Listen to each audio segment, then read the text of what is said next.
Itu kan personil kita kalau mau dibilang, secara kelembagaan kan dia hanya sedikit. Ya, dari sisi jumlah, ya kita ketahui bahwa personil daripada pengawas pemilu itu sendiri masih kurang. Terkait dengan, perekrutan personil pengawas TPS.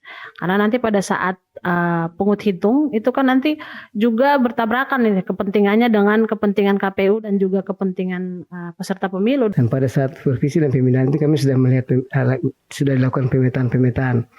Kan Panwas Distrik ini saat ini melakukan tugas mereka untuk tahapan pemilu. Ini kan tahapan pemilu dan pemilihannya akan beririsan. Kira-kira apa yang dilakukan oleh Bawaslu apabila mereka sudah melakukan hingga tahapan pemilu itu selesai? Kami akan melakukan evaluasi terhadap hasil kinerja mereka.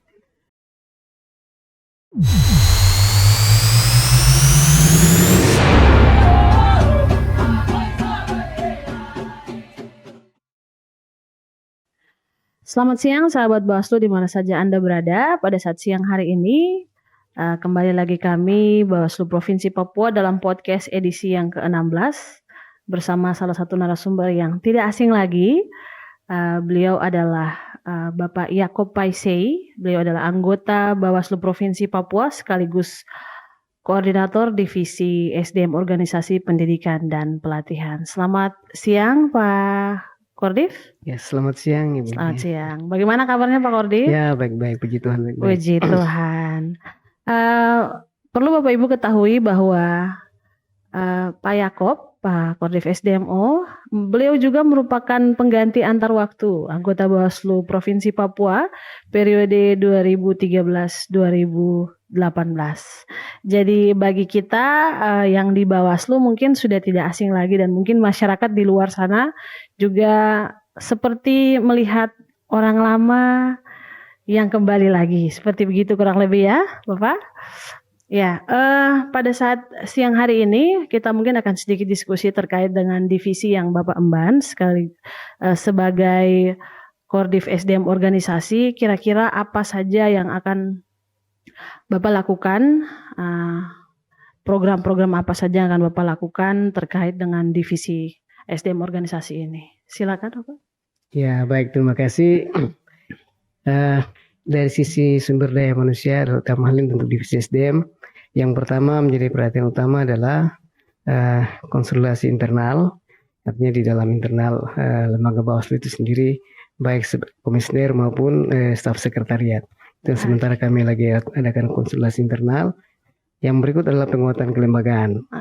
Penguatan kelembagaan ini dari tingkat provinsi sampai di tingkat kabupaten kota. Sebagaimana diketahui bahwa beberapa waktu lalu telah dilakukan seleksi untuk Bawaslu di tingkat kabupaten kota. Iya. Dan mereka sudah pelantikan dan sebentar ini dalam melaksanakan tugas dan tanggung jawab mereka sebagai komisioner Bawaslu. Iya. Kalau kita lihat dari komposisi ya, Bapak, kalau lihat dari komposisi ini kan beberapa anggota Bawaslu kabupaten kota yang kemarin sudah mengikuti seleksi itu kan ada orang-orang baru, bisa kita bilang begitu. Yang kalau kita bilang mungkin tidak minim pengalaman, mungkin juga mereka selama ini melihat perkembangan Bawaslu, tapi untuk terjun langsung ke Bawaslu itu kan masih baru sekali. Kira-kira apa sih yang dilakukan oleh Bawaslu supaya membekali mereka begitu? Yang pertama penguatan kapasitas. Penguatan kapasitas. Penguatan kapasitas ini baik secara kelembagaan maupun secara individu. Ya, jadi ada rencananya akan melakukan BIMTEK, bimbingan teknis. Ya di tingkat provinsi maupun yang sementara ini sudah dilakukan adalah di tingkat dari tingkat Bawaslu RI dan sebagian mereka sudah sementara mengikuti kegiatan dimaksud.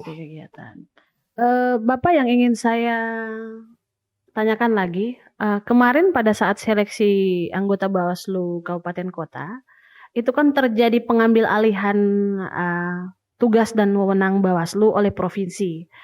Kira-kira apa yang dilakukan oleh Bawaslu Provinsi dalam menyikapi hal itu, dan pada saat itu kan hampir tahapan penetapan DCS, begitu Bapak. Kira-kira bagaimana? Terkait dengan langkah-langkah yang diambil oleh Bawaslu Provinsi, karena memang pada waktu itu untuk Bawaslu Kabupaten Kota masa jabatannya berakhir. Iya. Jadi Bawaslu Provinsi yang mengambil alih tugas dan tanggung jawab sebagai Bawaslu Kabupaten Kota. Nah, ada kegiatan yang kami lakukan untuk mengantisipasi terjadinya sengketa dalam penetapan DCS itu. Kami telah melakukan kegiatan sosialisasi ataupun bimbingan teknis terkait dengan penanganan sengketa yang diikuti oleh staf sekretariat. Staf sekretariat Bawaslu Kabupaten Kota. Oke, ya. Ya, itu untuk mengantisipasi kekosongan yang terjadi. Iya. Tanggal 16 Agustus lalu. Pada tanggal 16 Agustus, iya. Setelah proses itu kemudian dilakukan pelantikan lah pada tanggal 19 Agustus kalau tidak salah saya ikuti itu. Kemudian setelah itu kan mereka harus langsung kembali untuk melakukan atau persiapan untuk sidang. Nah, kira-kira bekal-bekal apa nih yang diberikan oleh Bawaslu Provinsi kepada komisioner yang baru? Iya, secara umum kami memang dari provinsi belum ada agenda pelaksanaan BIMTEK belum, tetapi sudah dilakukan sebelumnya itu kepada staf sekretariat dan juga dari komisioner yang baru ini ada yang ada yang incumbent. Okay. Jadi dengan harapan kami bahwa mereka sudah mengetahui tentang apa ketentuan yang berlaku terkait dengan penanganan sengketa itu sendiri. Tapi pada prosesnya perjalanan proses sengketa sampai selesai itu berjalan lancar semua ya Bapak? Ya, sejauh ini belum ada persoalan yang signifikan. Masih bisa dapat ditangani dengan baik oleh Bawaslu Kabupaten Kota.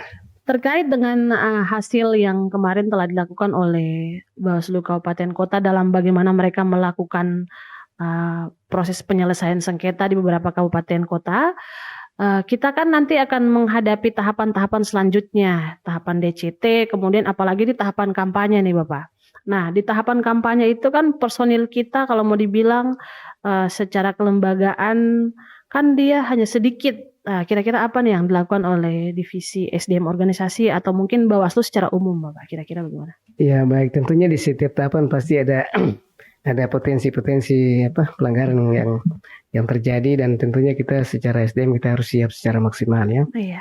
Ya, dari sisi jumlah ya kita ketahui bahwa personil daripada pengawas pemilu itu sendiri masih kurang.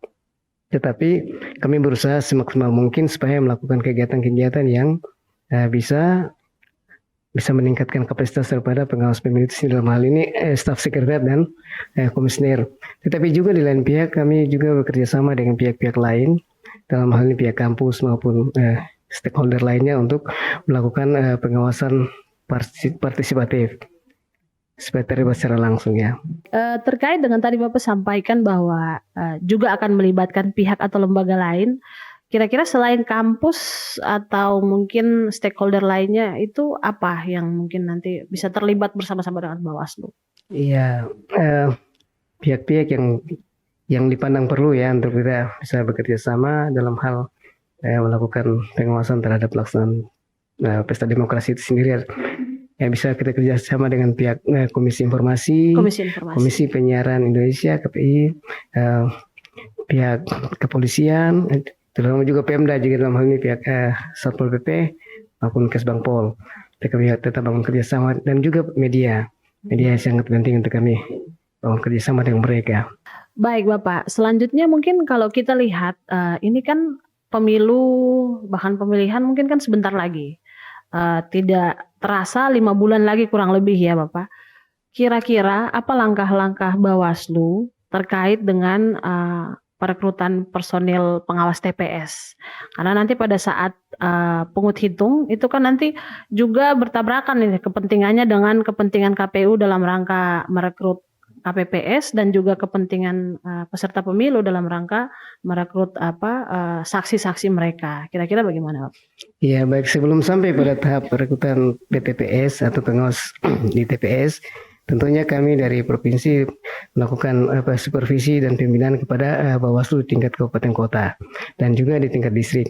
Dan pada saat supervisi dan pembinaan itu kami sudah melihat sudah dilakukan pemetaan. Jadi kami dalam hal itu kami sudah menyampaikan saran kepada Bawaslu Kabupaten Kota dan juga tingkat distrik untuk bagaimana secara selektif untuk melakukan perekrutan kepada pengawas di tingkat TPS.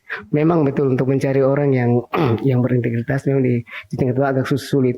Tetapi bagaimana kami bisa mengarahkan kepada pengawas di tingkat kabupaten kota dan juga kepada pengawas distrik untuk bisa menyeleksi yang memang betul-betul bisa bekerja secara baik, secara profesional sesuai dengan apa yang kita harapkan. Iya, baik Bapak. Terkait dengan hal berikut ini adalah terkait dengan tugas Panwas Distrik ini Bapak. Kan Panwas Distrik ini saat ini melakukan tugas mereka untuk tahapan pemilu. Ini kan tahapan pemilu dan pemilihannya akan beririsan. Kira-kira apa yang dilakukan oleh Bawaslu apabila mereka sudah melakukan tahapan hingga tahapan pemilu itu selesai? Iya, terkait dengan penyelenggara atau pengawas pemilu di tingkat ad hoc artinya Panwas Distrik yang sebentar ini sudah ada kan untuk pemilu legislatif dan pilpres ya. Iya. Tentunya ke depan kami akan melakukan evaluasi terhadap hasil kinerja mereka dan apakah memang masih bisa dipakai untuk pemilihan atau tidak. Tetapi juga kami masih menunggu petunjuk teknis dari Bawaslu RI. Oke, berarti kita sekalipun mereka melakukan tahapan pemilu, tapi juga akan dievaluasi kemudian mungkin akan dilanjutkan untuk tahapan pemilihan, gitu ya, sambil menunggu petunjuk dari Bawaslu RI.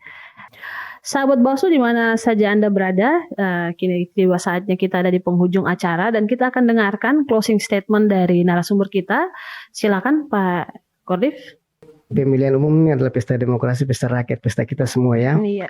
Jadi saya berharap kepada semua komponen yang ada, kita mari sama-sama menjaga pesta ini dengan baik. Kita memainkan peran kita masing-masing sebagaimana yang diharapkan agar dapat terselenggaranya pesta demokrasi ini dengan baik. Dan khususnya kepada para pengawas pemilu, kami berharap dapat bekerja dengan baik, berintegritas, profesional, bekerja, jadikan undang-undang atau peraturan itu sebagai patokan, sebagai rujukan untuk kita dalam bekerja nanti ke depan. Terima kasih. Oke, baik. Sahabat Bawaslu di mana saja Anda berada, demikian tadi closing statement yang disampaikan oleh Kordif SDMO Diklat, Bawaslu Provinsi Papua. Kita berharap bahwa apa yang sudah menjadi diskusi kita ini dapat menjadi informasi juga bagi sahabat Bawaslu di mana saja Anda berada. Akhir kata, bersama rakyat awasi pemilu, bersama Bawaslu tegakkan keadilan pemilu dari Papua untuk Indonesia. Kami pengawas pemilihan